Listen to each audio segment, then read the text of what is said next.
Conor McGregor, a plumber from Dublin with an impossible dream. No money, no fame, just raw talent and relentless belief. Through pain and struggle, he forged his own destiny. This is how he turned nothing into everything. Stay with us for the story of an unstoppable warrior. Subscribe now and be part of this journey.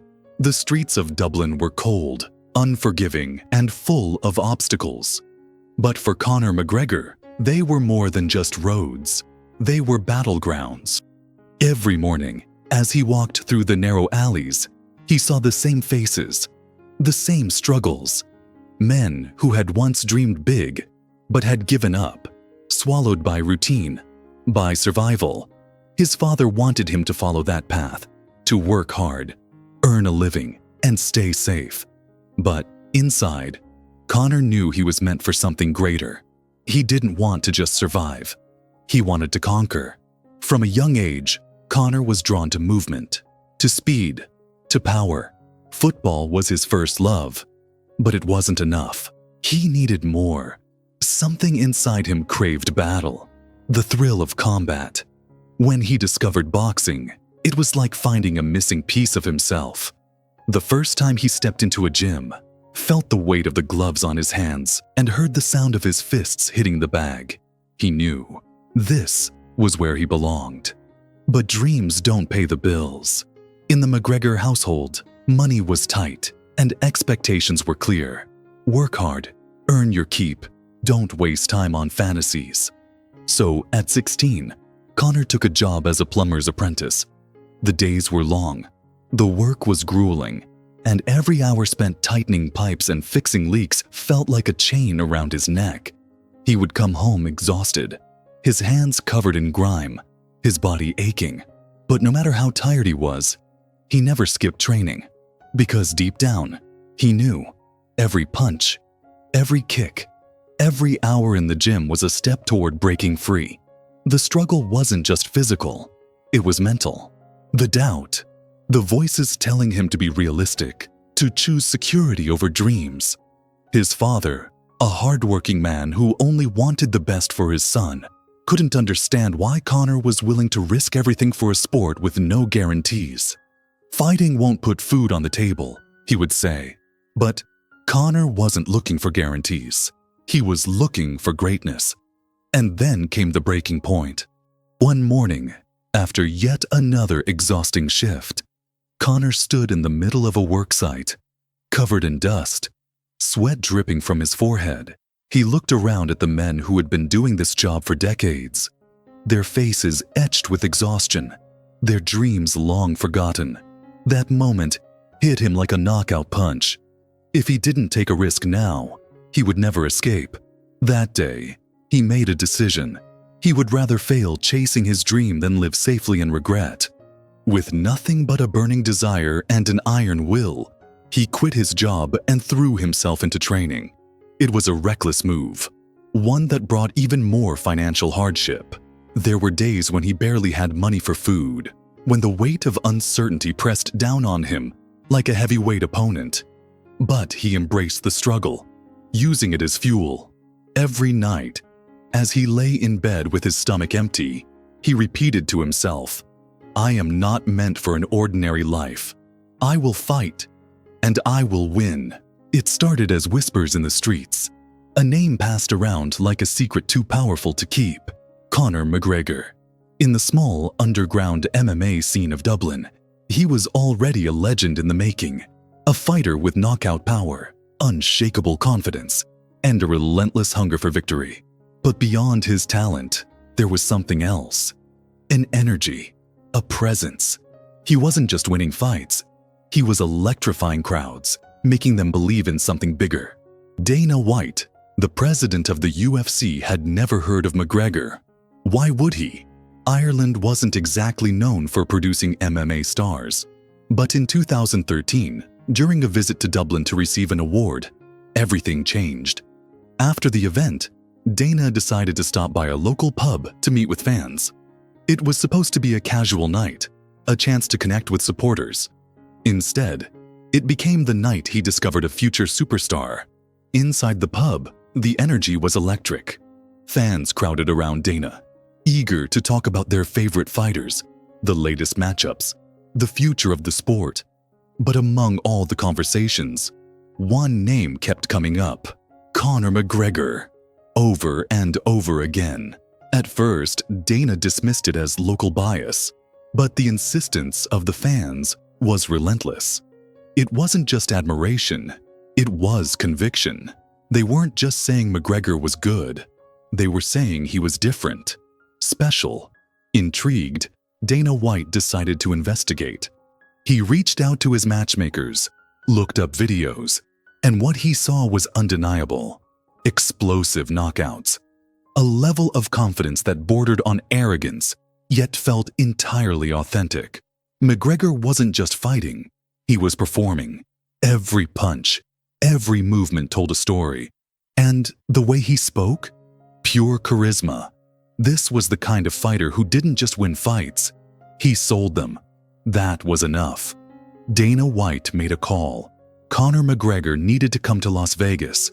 A meeting was set, and the Irishman, who had spent years struggling just to afford food, suddenly found himself sitting across from the most powerful man in MMA. But if Dana expected nervousness, he was in for a surprise. Conor walked in with the same energy he carried into the cage. Swagger, certainty, a fire in his eyes that couldn't be ignored. With every word, every story, McGregor convinced Dana of what the fans in Dublin already knew. He was the future. And so, without hesitation, Dana White made the decision that would change both their lives. Conor McGregor was officially a UFC fighter. The moment had finally arrived. April 6, 2013, Stockholm, Sweden. Conor McGregor was no longer just a name whispered in Irish pubs. He was stepping into the UFC octagon for the very first time. Across from him stood Marcus Brimage, an explosive and aggressive fighter with knockout power. For most debutantes, the pressure would have been suffocating. But McGregor was different. He thrived in the chaos, embraced the nerves, and turned them into fuel. As he walked toward the cage, his usual swagger was on full display. The Irish flag draped over his shoulders, a quiet smirk on his face. He wasn't just fighting to win, he was fighting to make a statement. Brimage came out swinging, charging forward with wild punches, looking to overwhelm McGregor. But the Irishman remained calm, calculating every movement. He wasn't just reacting, he was predicting. Then, in a matter of moments, it happened. McGregor unleashed a series of precise uppercuts, each one landing with surgical accuracy. Brimage staggered, his body betraying him as he struggled to stay upright. A final shot sent him crashing to the canvas. The fight was over. Only 67 seconds had passed. In just over a minute, McGregor had done what many fighters struggle to do in their entire careers. He had announced himself to the world. The arena erupted. Joe Rogan, the UFC commentator, could barely contain his excitement as he rushed in for the post-fight interview. That was when McGregor, with a fire in his eyes and the energy of a man who had just taken his first real step toward greatness, uttered the now iconic words, "Dana, 60 G's baby," a reference to the post-fight bonus he was hoping to secure. The crowd loved it. McGregor wasn't just a fighter. He was an entertainer. Backstage, Dana White and the UFC executives knew they had something special. A knockout in his debut, undeniable charisma, and the ability to command attention. It was the perfect storm. But for McGregor, this wasn't a moment of celebration. It was just the beginning. He had spent years preparing for this, working in obscurity, dreaming of the day his name would be known. Now, that day had come, but he wasn't satisfied. He wanted more. As he left the arena that night, one thing was clear. The UFC had a new star. But what no one realized yet was just how fast this Irishman would rise. This wasn't just another fighter making his debut. This was the beginning of something historic. With his debut victory behind him, Conor McGregor had officially arrived in the UFC. But one win was not enough. He wanted to dominate, to leave no doubt that he was destined for greatness. In his mind, he was already a champion, and now the world just had to catch up. Over the next 2 years, he would take the MMA world by storm, climbing the featherweight rankings with ruthless efficiency. His next fight against Max Holloway in August 2013 tested him in a different way. For the first time in his UFC career, McGregor had to go the distance, winning by unanimous decision. What many didn't know was that during the fight, he tore his ACL, an injury that would sideline most fighters for months. But McGregor refused to let it slow him down. He spent the recovery period building not just his body, but also his mind, sharpening his confidence, refining his vision of the future. When he returned in 2014, he was unstoppable. One by one, he dismantled his opponents. Diego Brando, Dustin Poirier, Dennis Siver. Each victory was more dominant than the last. McGregor wasn't just winning fights, he was making them look effortless. His ability to predict his opponent's movements, his pinpoint striking, and his unshakable self-belief turned him into a phenomenon. The UFC had never seen anything quite like him. The fans took notice. The Irish were no longer just supporting a fighter, they were following a movement. Everywhere McGregor fought, thousands of fans traveled, filling arenas with deafening chants. The UFC had never experienced this level of passion before. McGregor had turned his fights into must-watch events, blending skill, charisma, and showmanship into an electrifying package. Then came the ultimate opportunity, a fight for the interim featherweight championship against Chad Mendes. Originally, McGregor was scheduled to fight Jose Aldo, the long-reigning champion, but Aldo withdrew due to injury. Mendes, a dominant wrestler, was considered McGregor's toughest test yet. Critics doubted whether the Irishman could handle a fighter with such a strong grappling background. McGregor had heard it all before, and he was ready to silence them once again. On July 11, 2015, in front of a packed Las Vegas crowd, McGregor faced adversity like never before. Mendes took him down repeatedly, grinding him with brutal elbows. But McGregor didn't panic. Even as blood trickled from his face, he kept smiling, kept talking, kept believing. Then, in the second round, he saw his opening. A perfectly placed left hand sent Mendes crashing to the mat. The fight was over. McGregor was now a champion, but the real history was yet to be made. For years, Jose Aldo had ruled the featherweight division with an iron grip. He was the only UFC featherweight champion in history, undefeated for a decade and feared by all. Many believed he was untouchable, an unstoppable force in the octagon. But Conor McGregor didn't believe in legends. He believed in himself, and from the moment their fight was announced, he knew exactly how it would end. The build-up to the fight was unlike anything the UFC had ever seen. McGregor, the master of mental warfare, got inside Aldo's head from the start. During the world tour promoting the event, he snatched Aldo's belt, mocked him in press conferences, and declared with unshakable certainty that he would knock the Brazilian out in the first round. Many called it arrogance, but for McGregor, it was simply visualization. He had already seen it happen in his mind. Originally scheduled for UFC 189 in July 2015, the fight was postponed when Aldo suffered an injury. McGregor, unwilling to wait, fought Chad Mendes instead and won the interim title. But now, the stage was set. December 12, 2015, UFC 194. The undisputed featherweight title was on the line. Over 16,000 fans filled the MGM Grand Garden Arena, and millions around the world watched with anticipation. The tension was electric. The fight would either cement McGregor's rise or expose him as just another hype train. The bell rang. Both men stepped forward. Aldo charged in aggressively, perhaps too emotionally, and within seconds, McGregor saw his moment. A perfectly timed left hand met Aldo's chin, and in the blink of an eye, the Brazilian champion was on the canvas, unconscious. 13 seconds. the fastest knockout in a title fight in UFC history. The crowd erupted. The MMA world was in shock, and McGregor stood over the fallen champion, arms raised in victory. McGregor had done exactly what he said he would do.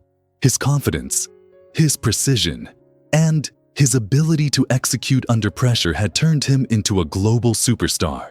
The Irishman was now the undisputed featherweight champion, and there was no denying that he was the biggest name in the sport. But he wasn't satisfied. He never was. Even as he celebrated, his mind was already on the next challenge. He wanted more. His next goal: make history by becoming the first fighter to hold 2 UFC belts simultaneously.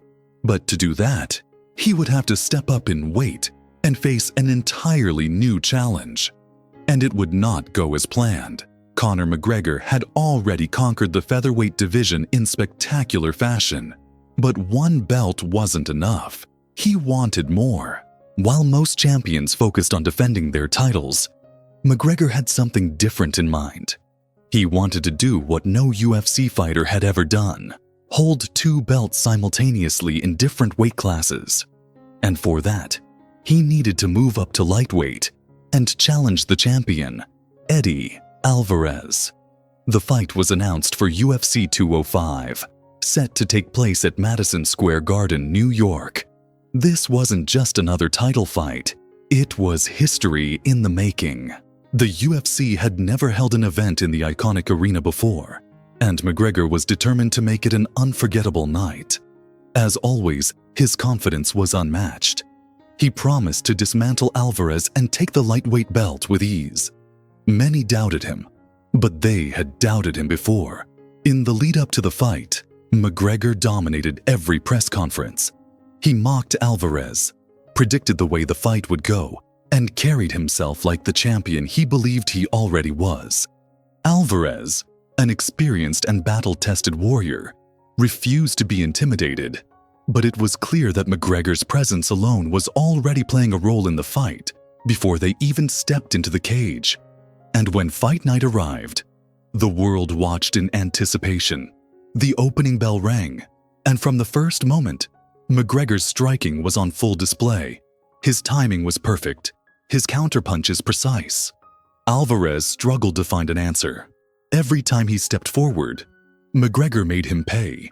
The Irishman knocked him down multiple times with his signature left hand, leaving no doubt about who was in control. Then, in the second round, it happened. With a flawless combination, McGregor landed a devastating 4-punch sequence that sent Alvarez crashing to the canvas. The referee stepped in. It was over. Conor McGregor had done it. He was now the UFC featherweight and lightweight champion at the same time, the first fighter in history to hold 2 belts simultaneously. He stood in the center of the octagon, 1 belt over each shoulder, and delivered a line that would become legendary. "I'd just like to say from the bottom of my heart, I'd like to take this time to apologize. To absolutely nobody, the double champ does what the F-er he wants." McGregor's journey, from a struggling young fighter in Dublin to the king of 2 weight divisions, was now complete. He had silenced every critic, proven every doubter wrong, and etched his name in UFC history forever. But even at the height of his success, one thing remained true. McGregor was never satisfied. There was always another challenge waiting. McGregor had reached the pinnacle of the UFC, but success comes with a price. Being the first double champion in history made him a global superstar, but it also brought pressure unlike anything he had ever faced. With 2 belts on his shoulders, the world expected him to defend both, but the reality of the fight game was different. The UFC had no intention of letting one man rule 2 divisions indefinitely, and soon, tough decisions had to be made. The lightweight division was filled with hungry challengers. One name stood out among them all: Khabib Nurmagomedov. A dominant and undefeated fighter, Khabib represented a different kind of challenge. McGregor had fought powerful strikers before, but never someone with the relentless wrestling and suffocating pressure of Khabib. Fans wanted the fight. The UFC wanted the fight. And deep down, McGregor knew he couldn't walk away without facing the man many believed could beat him. But before that could happen, the storm surrounding McGregor only grew. His fame was now bigger than the sport itself. He launched his whiskey brand, Proper No. 12, and saw it become an instant success. He traveled the world, made business deals, and lived a life that most could only dream of. But with that fame came distractions, and for the first time in his career, the focus wasn't entirely on fighting. Would he be able to return to the octagon with the same hunger? The rivalry with Khabib became personal. What started as a competitive matchup turned into one of the most heated feuds in UFC history. The trash talk escalated beyond fight promotion. Family, religion, and personal beliefs were dragged into the war of words. Then came the infamous bus attack in Brooklyn. In a moment of rage, McGregor and his team stormed the Barclays Center, throwing a dolly at a bus carrying Khabib and other UFC fighters. The incident led to legal trouble, fines, and a brief suspension from the sport. Despite the chaos, the fight was set for UFC 229. It became the most watched event in UFC history. The world wanted to see if McGregor could do what no one else had: defeat Khabib. The buildup was intense, the emotions ran high, and when the night arrived, millions tuned in to witness what would become one of the most unforgettable fights in MMA history. The fight itself was a war. Khabib's wrestling was as dominant as expected. McGregor fought hard, defending as best he could, but Khabib's pressure was relentless. In the fourth round, it ended. Khabib locked in a submission, forcing McGregor to tap. For the first time in years, the Irishman had been truly humbled inside the octagon. And yet, even in defeat, McGregor remained one of the most influential figures the sport had ever seen. From a cramped bedroom in Dublin to the blinding lights of the world's biggest arenas, Conor McGregor built an empire from the ground up. His story was never just about fighting. It was about breaking barriers, proving doubters wrong, and showing that belief could move mountains. He didn't just fight his opponents in the octagon. He fought expectations, poverty, and the limits that society placed on him. And he won. With every punch, every knockout, and every victory, McGregor didn't just climb the ranks. He redefined what was possible for fighters from Ireland and beyond. He opened doors for the next generation, inspiring young athletes to dream bigger, train harder, and believe that they too could stand on the grandest stage of them all. But his success didn't stop at sports. The name McGregor became a brand, a movement, a mindset. Beyond the octagon, he built a business empire. Proper No. 12 wasn't just a whiskey. It was a statement, a symbol of how far he had come. His ventures in fashion, fitness, and entertainment only cemented his place as more than just an athlete. But perhaps his most important investment was in people. Through his charity work, he gave back to his community, providing for those who, like him, once struggled to find their way.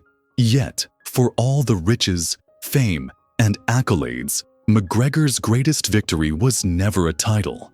It was his ability to change his family's future forever. No longer would his children know the struggles he faced. No longer would his loved ones have to wonder where the next meal was coming from. The sacrifices he made, the pain he endured, and the battles he fought were not just for himself, but for those who would come after him. Today, when people speak of McGregor, they don't just talk about his knockouts or his championships. They talk about resilience. They talk about the fire that never dies. They talk about a man who refused to be ordinary. His story is told in gyms, in classrooms, and in households where people dare to dream. Because McGregor's message has always been clear: if you truly believe in yourself, there is no limit to what you can achieve. And as long as there are fighters chasing greatness, as long as there are dreamers defying the odds, the spirit of Conor McGregor will never fade. His story is far from over, because true legends never truly retire.